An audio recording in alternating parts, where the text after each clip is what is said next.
Welcome to Big Talk, live from the nation's capital. My name is Edikat Michael. Tonight we'll look at very big questions in the room. Is democracy in Nigeria under threat?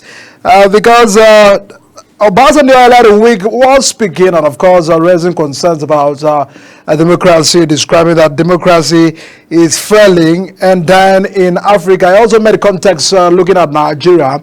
The recent event in Rivers State, which drew a lot of reactions. The former President Jonathan has also spoken about that concern coming from Rivers State as well. A major opposition leader, Peter Obi, also spoke on the matter. And all of them are saying that there is a problem with our democracy. And tonight we'll be x-raying all of that. Under President Bola Tinubu, 2 years of the administration, how far has the democracy advanced? The rule of law, the concerns about the generality of the three arms of government, the checks and balances that it ought to be, and what is the way forward for Nigeria? And of course, the Rivers State event that also led to the suspension of the governor and the deputy governor. Even the House of Assembly were not spared out of all of that concern. I'll be joined by Anslem. He's my guest tonight to look at all of this concern, a former national youth leader of Labour Party. Thanks so much for joining us on the show. It's my pleasure. Yes. Let's start with first your Labour Party. We saw the press statement coming yesterday, and a lot of people were looking at what is the issue with Abure's case. What is the position of the law in all of these? Well, thank you very much, and fellow Nigerians. The issues of a Labour Party are lingering issues. That is because the relevant authorities are probably omitted or refused or deliberately refused to deal with the issues. And these issues are basically very clear. There are cases of perjury. Perjury means when people forge court documents. Coach Abure, in the course of the 2023 general elections, there are a lot of maladministration. Cases of forgery of court document, court affidavit, court seal, court letterhead, TSA payment receipts. So in all of these cases, the courts, FCTI court that was involved in this matter was contacted by the Forced Criminal Investigation Department, the FCID. And of course, those courts wrote back to say, yes, these things supposedly are out, but they are not, but they are forged.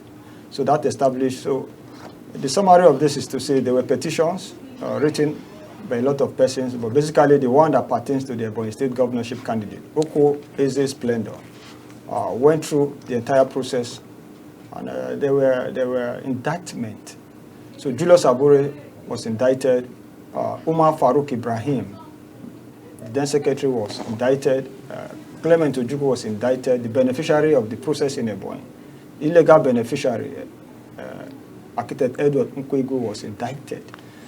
So there were recommendations for their prosecution. I think today I should give you that document now. In the press conference of yesterday, those documents were displayed. However, arising from that indictment and prosecution order from the Inspector General of Police to the Honorable Attorney General of Federation for prosecution since 25th of October 2023. So there had not been prosecution, so this is the issue. So the party is now insisting that the Attorney General now ought to prosecute now. So again, let me say something quickly, because there is no subsisting tenure for Abure. Our tenure expired on the 8th of June 2024. So as it were, the leadership of the Labour Party as it stands today by the resolution of the National Executive Council is such that Senator Nenadi Usman is the national chairman of the Labour Party, of course in acting capacity, pending when the congresses and the all-inclusive the party will hold a convention. Party is conducted. What was a part of the provision to hold and conduct a convention, Senator Usman? Yeah, because the issue is this. I remember saying there is this what called the terms of settlement. There's an out of court settlement that formed the terms of settlement, which the NLC, the Nigerian Labour Congress, and the Labour Party signed upon on the 27th of June 2022. So it was those terms that formed the basis for how Labour Party will move ahead. So Abure ideally was meant to conduct those processes. But however, Abure did not conduct congresses at the ward level, at the local government level, at the state level. There were no delegates elected. Because there were shenanigans what we had in Anambra State. So what we had in Anambra State was just, I mean, there was nothing that took place there. It was an illegal process. All right. There is nowhere in the world where a national convention of a political party would take place without due process. And the processes are the congresses that give birth to the party structure. At the ward level, you elect the ward executive, the local government executive, the state executive, now delegates who will come to the national convention and vote for the national working committee members of the party. That's the apex of the electioneering process of a convention. All right. I mean, it's a development. So INEC as an institution already disclaimed all of that process. And there is an affidavit, INEC affidavit on oath. We give you that document that showed that there was no convention. So arbitrary tenure lapsed by a fraction of time, which is our own legal tenure. All right. The matters, I mean, on the faces of many Nigerians is about the current state of this country. Former President Olusegun Obasanjo is speaking, is saying that democracy is failing and dying in Nigeria. Peter Obi is also saying that democracy is collapsing. Former President Jonathan has also spoken on our democracy. So those who feel if APC is endangering Nigeria's democracy as we speak, you are one of those who have participated in all of these struggles for democracy. You understand better. How far can you measure the democracy under this administration, or in general, government of Buhari, the 8 years of Buhari, and now that we're having another 2 years of this APC government, making it almost 10 years of APC government? Well, basically, Bible speaking in Psalms 11 verse 3 says, if the foundation be destroyed, what can the righteous do? So basically, every society is built on a foundation. So but the extent to which that foundation is solid or concrete makes it viable for structures or superstructures to be built upon it. Now basically, you remember the Fourth Republic started with His Excellency President Olusegun Obasanjo in 1999 when it came. We saw a lot of things in that era. Of course, it was in that era, basically, we saw how ballot boxes were being snatched. It was in that era, basically, we saw how PDP will rig elections and tell you, go to court. For instance, in that era, too, we saw so many issues that give rise to states of emergency. We saw the matter of OD crisis, we saw the Zakibian, we saw the Plateau state of emergency. We saw some of these things. Now, I'm using this point by way of reflection to talk about the foundation. To say, President Olusegun Obasanjo did his best in the circumstances in that era. But however, that era is not absorbed of the issues that have become endemic today. Now, again, fast forward, if you look at the era of President Jonathan, who to a very large extent showed the tendencies for democracy, liberal democracy, where at the time Nigerians said he was a weak president because he preferred to approach issues via the rule of law. So that, on one hand, showed a lot of weakness, probably because Nigerians expected a man with I don't know how to use that word now. Are you getting it? Rather than having the institutions to work their part by rule of law, they wanted a man who could impose. But good luck, Ebele Jonathan basically did not impose himself on the system. But again, that was his own undoing.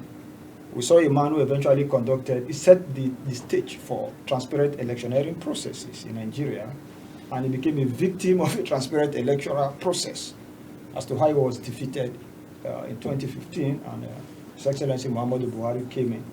The struggle that brought in Buhari, we are living witnesses. The Occupy Nigeria struggle, the whole of so many struggles, so many protests.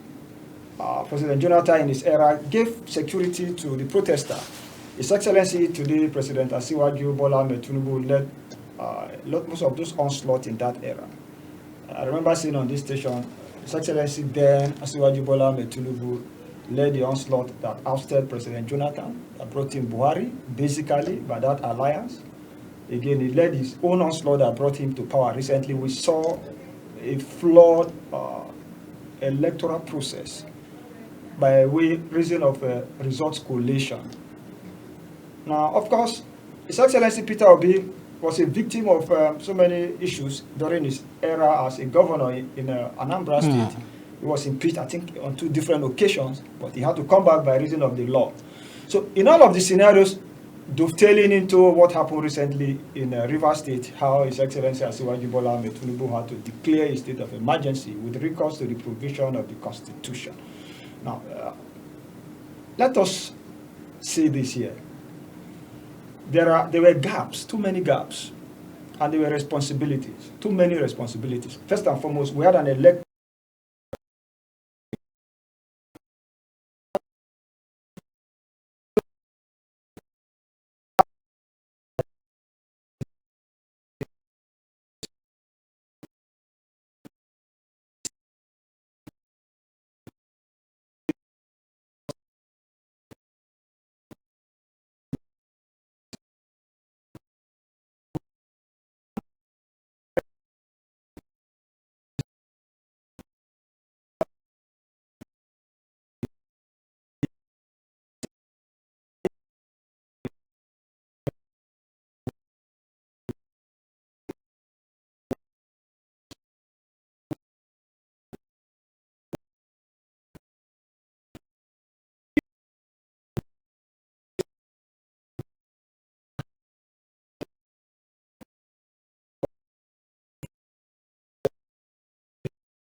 address that issue.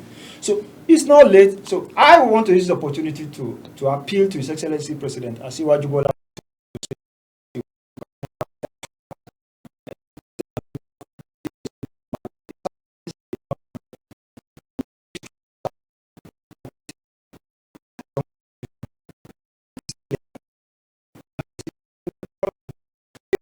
allowed to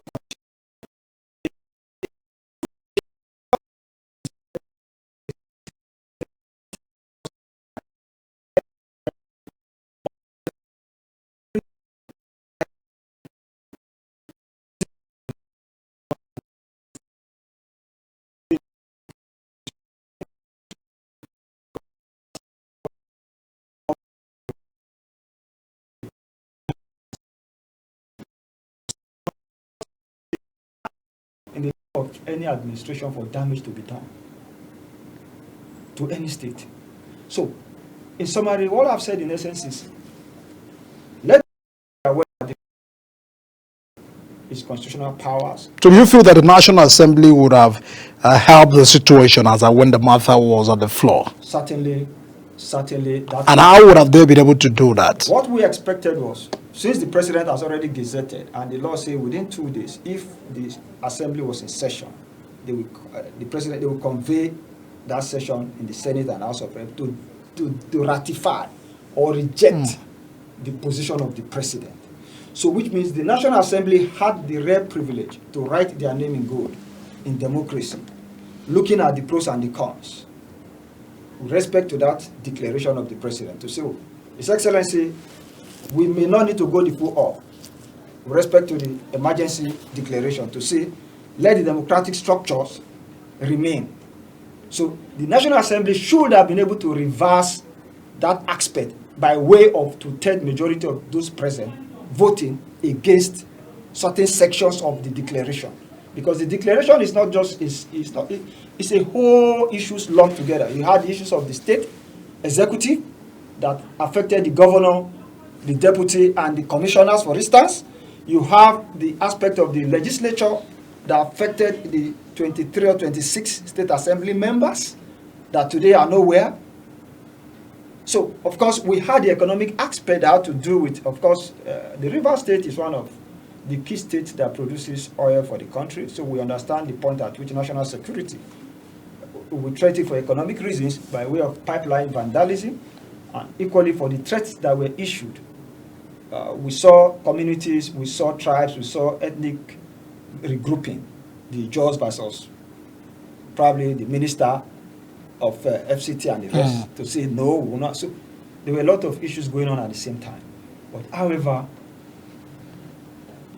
I want to appeal to Mr. President he has the veto power notwithstanding. He can still make a recommendation to the House to say so part of the declaration will be rescinded.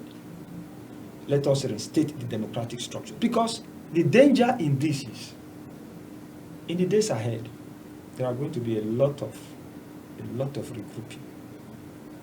Yes, the civil societies, the non-governmental organizations, other opposition political parties, religious bodies, tribal bodies, ethnic groupings.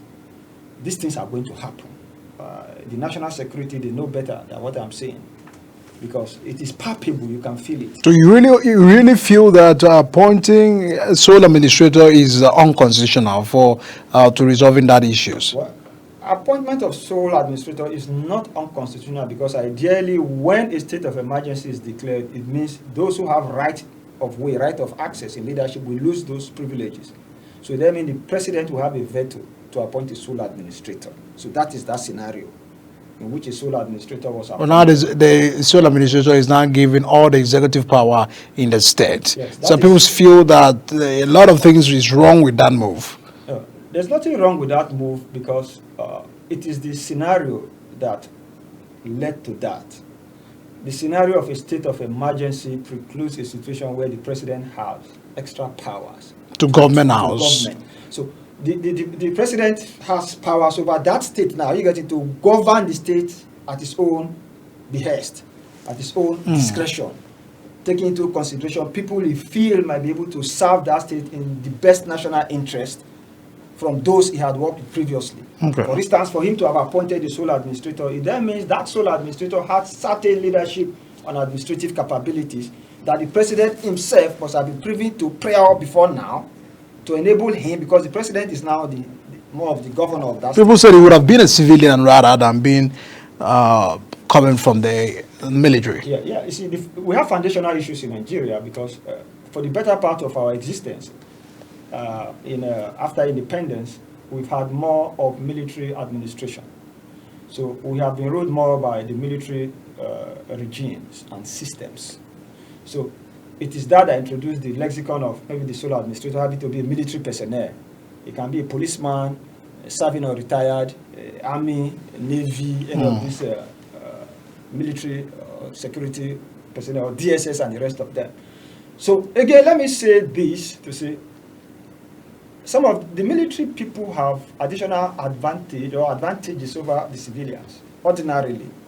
That is part of my background, I can say for that, because the military, they have a dual experience. They have the civilian experience and they have the military, are you getting it, experience? So, and they are vast, and they have this wide outreach, in the sense that if you ever serve in the military, you will have been taken virtually around the country, from north to south to east to west, and be trained in different places across the globe. So this gives a lot of advantage. But however, I am not encouraging what happened. I'm only trying to give a broad-based overview of the entire process to say, first and foremost, the declaration of the state of emergency is a legal procedure by constitutional provision, and the powers to so declare is vested on the President of the Federal Republic on the grounds that there are threats to peace, security, and certain economic interests of the country or states. And to the extent, again, that there are warring factions that refused to resolve the issues, as we saw in Rivers State.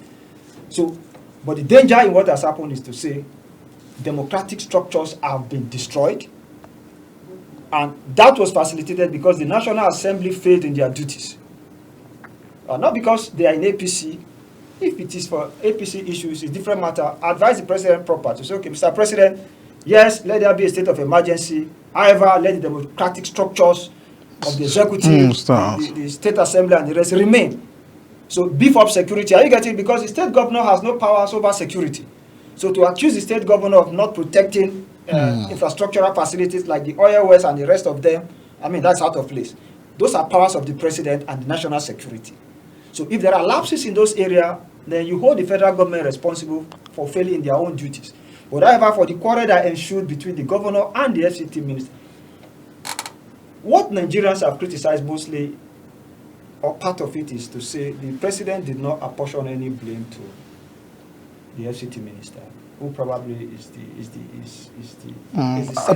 Attorney General said that he is not known in the eyes of the law for all of those matters, that the matters that was in the court was between the House of Assembly and the governor, which is known by the law. Well, you see, on the face of that's the the justification law, that's been given. On the face of the law is correct, but you see, the law is not only constitutional, it's also conventional. Conventional because you have to devise a lot of ways and means to endear peace, progress, and development. So the world is aware that the FCT minister is the center point. He's a major actor in all of this. He's a major actor in this crisis. You cannot isolate him. Not minding whether it's the FCT minister working on behalf of the president as an appointee. So if your appointee, are you getting it, has created a scenario in his own state, you have a duty to call him to order. So one would have expected that the president will also suspend the FCT minister for being a party in that crisis in Rivers State, ordinarily. So that way, probably part of the agitations now by Nigerians might be, let the FCT minister be suspended. So it's more like one party being punished and the other party exonerated from the matter. Obviously, this is what it is. So, and the president cannot afford to give. So about those that will feel that the House of Assembly have also been suspended just as the executive? Yeah, because the president had to exercise the full weight of his powers for reasons known to him. Does it look that the camp of Wike have also lose out of all of these intervention by the president? Because there are people that felt that it's the governor and his team and the supporters that have lose, because it was a political faction, a fight between two factions. So at the end of the day, is this a win for our democracy?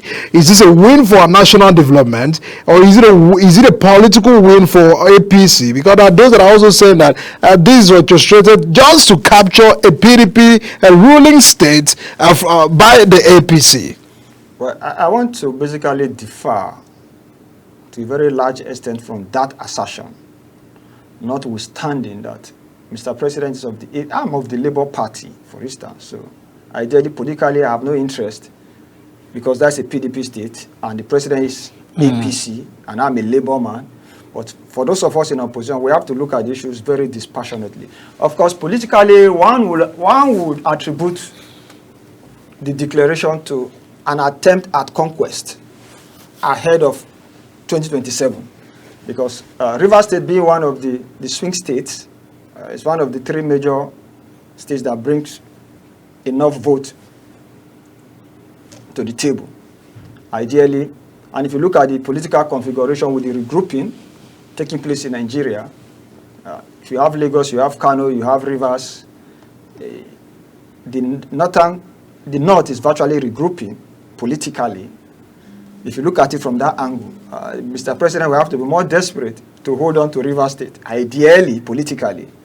But I really do not want to feel that is the first consideration for this state of emergency. But it could be part of the condiment in the pot in the long run. You're a politician. In the long run, because as a politician, you need to look ahead of time and see what betters your interest in the long run.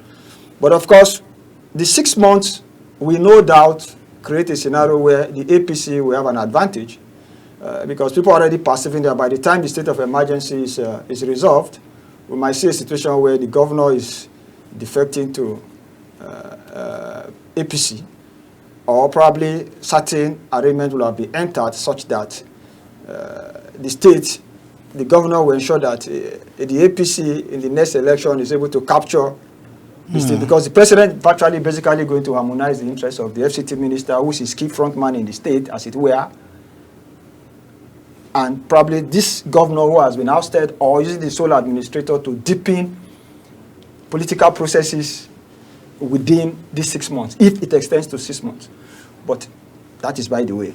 But I think the president had looked beyond 2027, first and foremost in the line with national interest and security. And for the mere fact that if he allowed the situation in Rivers State to have continued beyond at the time he declared, probably there would have been chaos by now. Those are some of the assumptions. But like I said, our disagreement is to the extent that Mr. President has uprooted democratic structure, himself being one of the fervent advocate of democracy.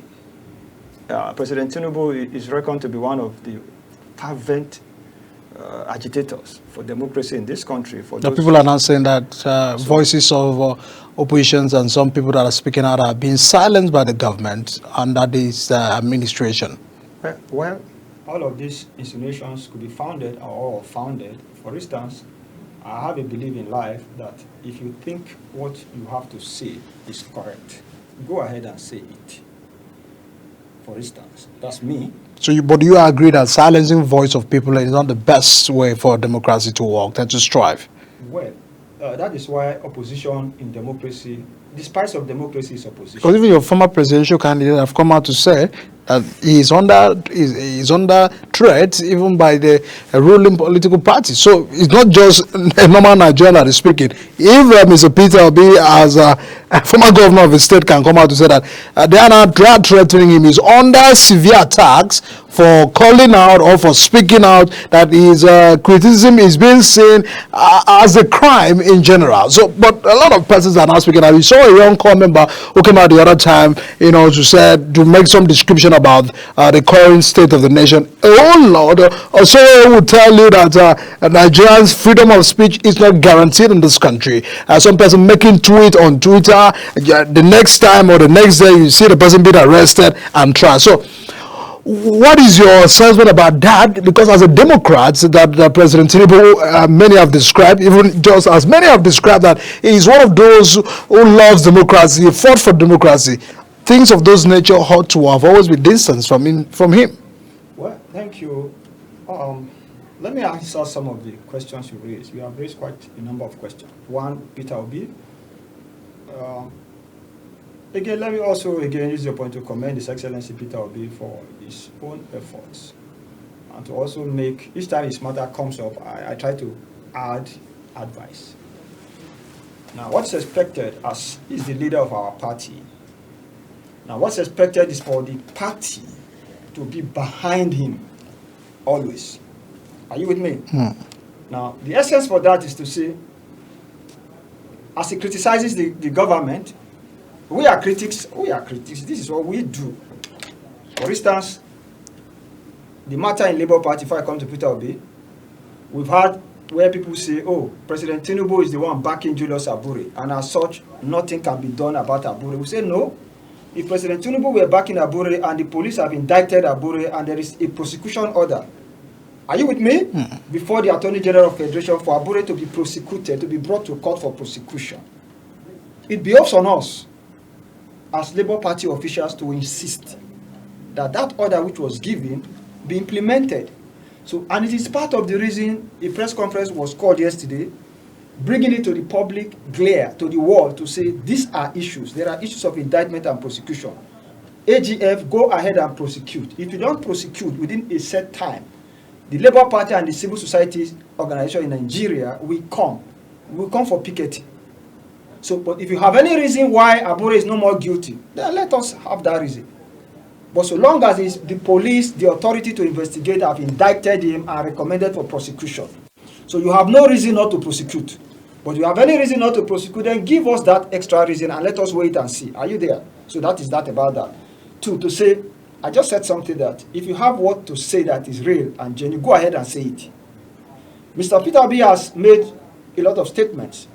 We respect not attacking the personality of His Excellency, but attacking policies that are not working, or probably providing solutions as to how best certain policies good should be implemented for the impact of the country. So this he must do. But my advice to him is the party has to be, you see, he's going it solo. It doesn't work that way. So His Excellency Peter Obi, we have to find a way of coming back to the party. Are you getting it? We have to, at all time, arrive at certain decisions on certain issues. Are you getting it? And joint statements be issued from the party. Him be the party leader, as it were. And the party be with him in the same position on national issues. So that even if President Tinubu says, okay, he wants to arrest Peter Obi, then you have all of us, are you getting it, to be arrested? And of course, we'll be ready to be arrested.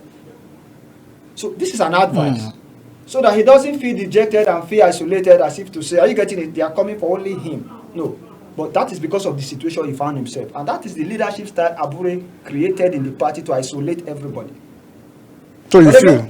Again, for the party, quickly, so that nobody thinks Abure is no more the national chairman of the party.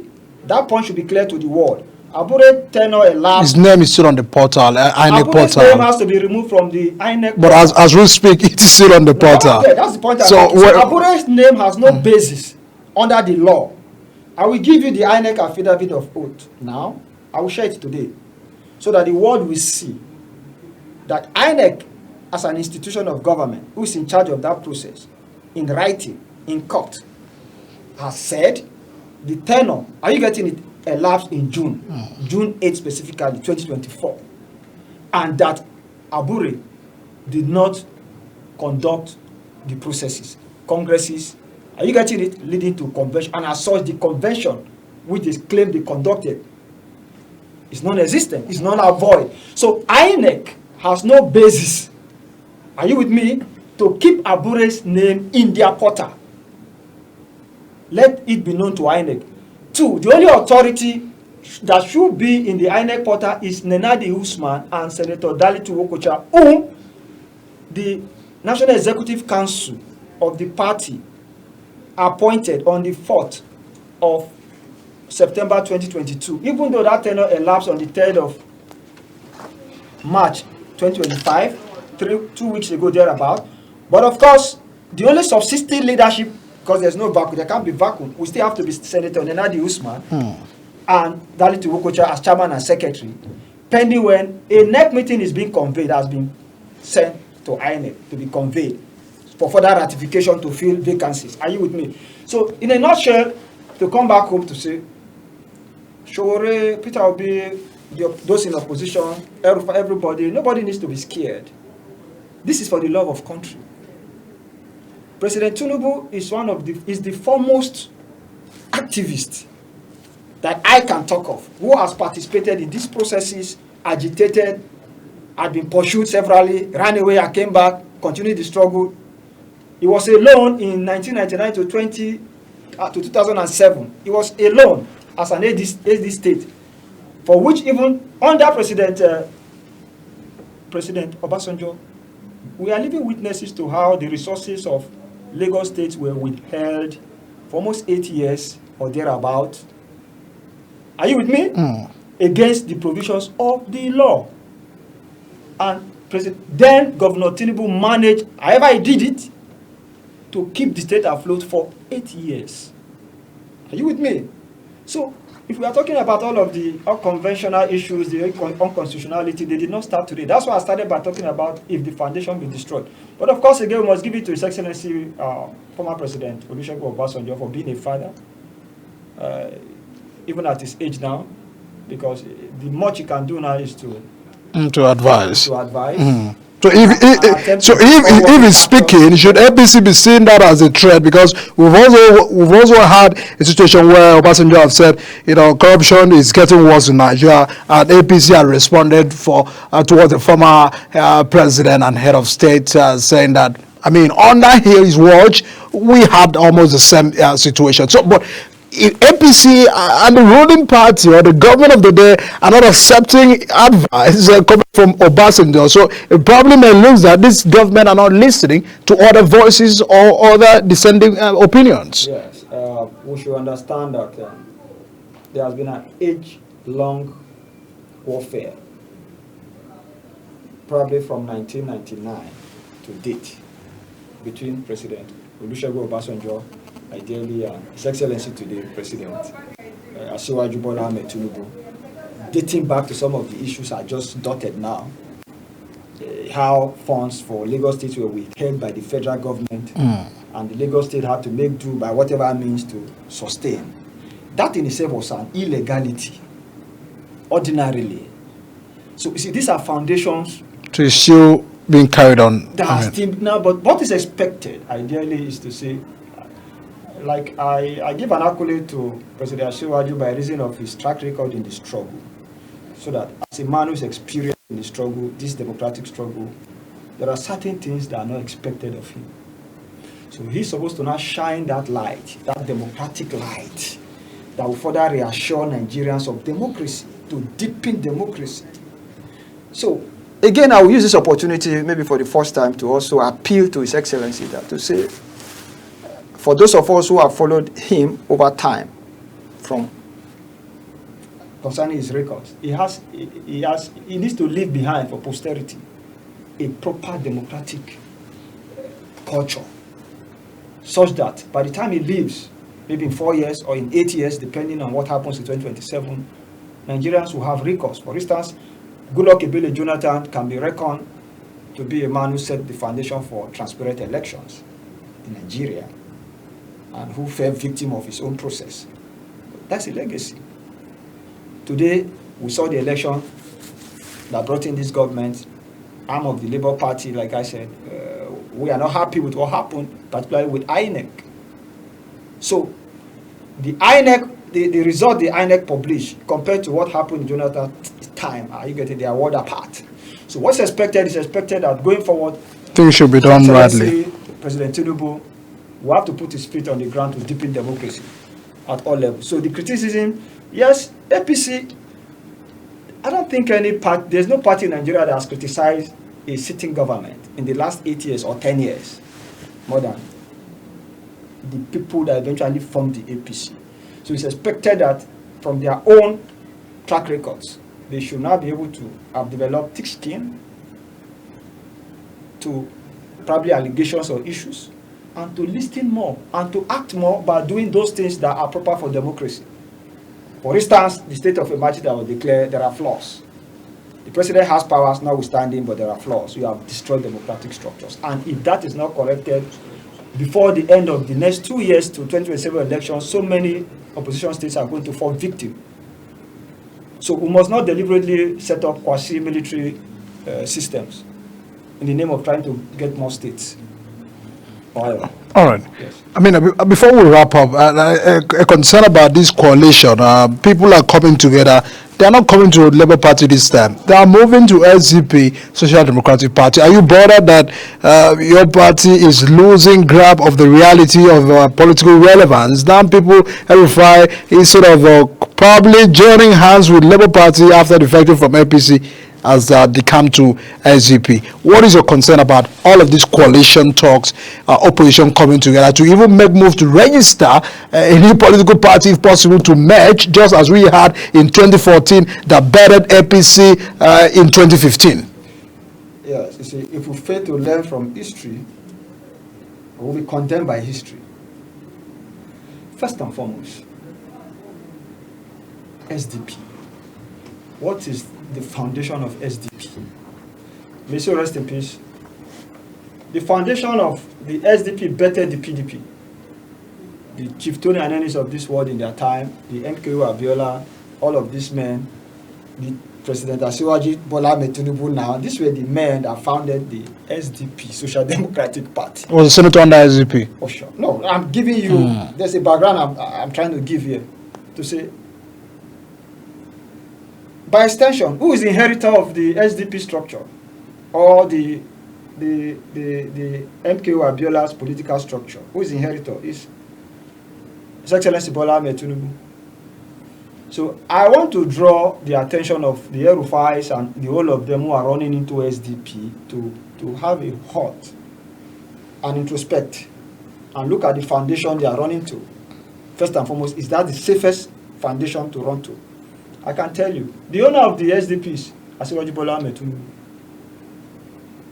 I mean, as we, he has joined APC. I'm giving you foundational. He has joined APC, and one of the founding fathers of APC. I just gave an instance so that probably he has once associated himself with the SDP.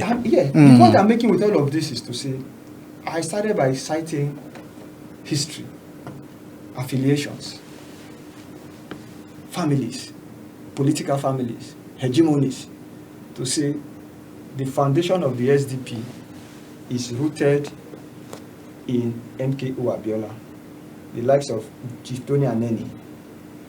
You agree with me that His Excellency Asiwaju Bola Ahmed Tinubu worked with His Excellency Chief MKO Abiola. Are you with me? All the way. Are you with me? So I'm telling you that the inheritor of the SDP structure, by extension, is Asiwaju Bola Ahmed Tinubu. So the advice to Erufai and all of them is this. First and foremost, look deeper into the foundation of the party you are running to. That is one. Two, there can be no bigger opposition political party in Nigeria than the Nigeria Workers' Party. Are you with me? Which is the Labour Party. Now, the issues we had in the Labour Party are still the lingering issues. We saw how the Labour movement in Nigeria, are you getting it, came out of their shell for the first time, rallied around workers under the party of banner of Labour Party. Are you getting it? And Peter Obi came, and massive support was given to that process until we couldn't, as a political party, implement our, are you getting it, our own policy. Because the policies from the youth leaders office that were designed and developed, are you with me, for implementation in 2023 were scuttled by Julius Abure. So if today we are talking about the issue of how the results, are you getting it, were collated and probably declared, are you getting it, for which Labour Party has no proof of those results. And these were processes I led that team that designed those processes. So what I'm saying again in essence is to say, well, the Labour Party, there is a mandate to reclaim the party and rebrand it, like you are aware, the NLC, and that is what is playing out now. So I want to believe under Senator Enadi Usman, who is the chairman in acting capacity for the transition, that once the structures are fully put in place and the national convention is conducted, and we have a full-fledged national structure from the world executive to the local government to the states to the NWC and to the BOD fully composed, the SDP, every other opposition party in Nigeria will come back to the Labour Party. So this coming together of Atiku, Amechi, former governor of Rivers said, and all of those persons, if they probably now join SDP, you feel that Labour Party, after putting all of the structures, will be able to contend with them? Oh, certainly, like I said, you see, the era we are in is not the era of the politicians doing the magic. They need to know. We are in an era where the youth have risen up. Are you getting? Because they have the demography, they have the number, and they are determined to reclaim this country under whoever they believe, are you getting, will provide for them a new kind of leadership, which was the philosophy behind Peter Obi, until Labour Party under Abure could not sustain the process. And all of these things happened. And the good news with that is to say, Abure worked himself into the net. So let the law take its course. Let the party, he has no tenure, and let the party be rejigged. Immediately the rejigging is complete, then the process for 2027 will start. And because this is the party of the workers, are you with me, sir? This is the party of the youth. A decision is going to be reached subsequently as to how the new structure that we, are you getting it, that we go for the 2027 elections will be propagated. Those decisions are not in the front burner now. But I can preempt you to tell you that you are going to see a situation where young Nigerians, are you with me, are going to be featured more in the next dispensation. And because of that demography, that number which the Labour Party control, that worker strength, are you with me, that the Labour, that ideological linear and basis that the Labour movement, I mean, that they have, because we have the NSA and the TUC and the trade union structures nationwide. So we are going to be coming in the days ahead. So that will be form part of your stronger structure. We are going to be coming with novel innovations as to how 2027 will transmit. It will not be like 2023. 2027 will be different. It will be different. All right. We have learned from, even though some of us are experienced, like we say, in this game. All right. We have been student leaders for over 28 years. Yes, I say always, I was student union president. I'm the first executive president of the student union government in Ahmadu Bello University, Zaria. That was 2002 to 2004. First executive because for the first time, AB used to have 3 unions, Congo, Samaro, and the medical school. So, but for the first time after the prescription of 7 years, they were merger. There was a merger of the entire campuses to produce executive presidency in a joint ticket. Are you getting it, between the campuses, so that if campus A was to produce president, the other campus would produce the secretary general in a joint ticket, which is synonymous with what Nigeria is doing, except we need to expand it to what ABU attempted. So, in the days ahead, by the grace of God, you see, the real opposition is on its way coming. So Nigerians shouldn't take this coalition Labour Party. serious. All right. There will be coalition. All right. Labour Party is the party to beat. But it looks that it's still the same template of 2014 that any coalition wants to take form with. Well, maybe you are talking of the eventual candidacy. Maybe Peter Obi is still in the race. Now, what's going to happen? Your party said their ticket is still for him? Well, you see, this is a democracy. Peter Obi has thrown, he has raised the bar in expectation for a would-be president for Nigeria, such that for the labor movement in Nigeria to support anybody, you must be seen to be that man who has the experience, who has the capacity, who has the know-how. Are you getting it? Who has the connect, who has the followership. Are you getting it? And who's ready to be a team player, so that together we can, like I said, we will notice the flaws, notwithstanding within our team. But probably it was a learning curve for the first time, because probably as a party we had not gone that hard. But now that we've passed through that part and our fingers have been burnt, in the 2023, the person now know better how to manage all of that situation. Manage the party itself, all right, and the processes. And all the interests of all those who are coming into the party, because you should be ready for all those coming in for the party. We are ready. We are going to welcome all of them in the long run. All right. It will not be like possible that the APC might be coming to still behind us. All right. 27. You never We'll see how that plays out. We'll see how that plays out. Comrade Engineer Dr. Anslem, thanks so much for joining us tonight on the show. Big Talk, former national leader of Labour Party. Of course, we're looking at Nigeria's democracy. How far out, well, the question that have been raised by Obasanjo, if we are progressing, and of course, the statement of Peter Obi said that democracy seems to be collapsing. What it also means is that APC have also responded towards all of these, saying that Nigeria is moving forward under the president, Tinubu. But in all of that is that there are a lot of of course, expectation from the government, also looking at the arms of government, how far they are going in terms of development, independence, and of course doing the right thing and respecting the rule of law, which is paramount on our constitution. We'll continue to monitor this development, reactions of many stakeholders, and the conversation towards national development. My name is Michael. Thanks so much for joining us. See you again.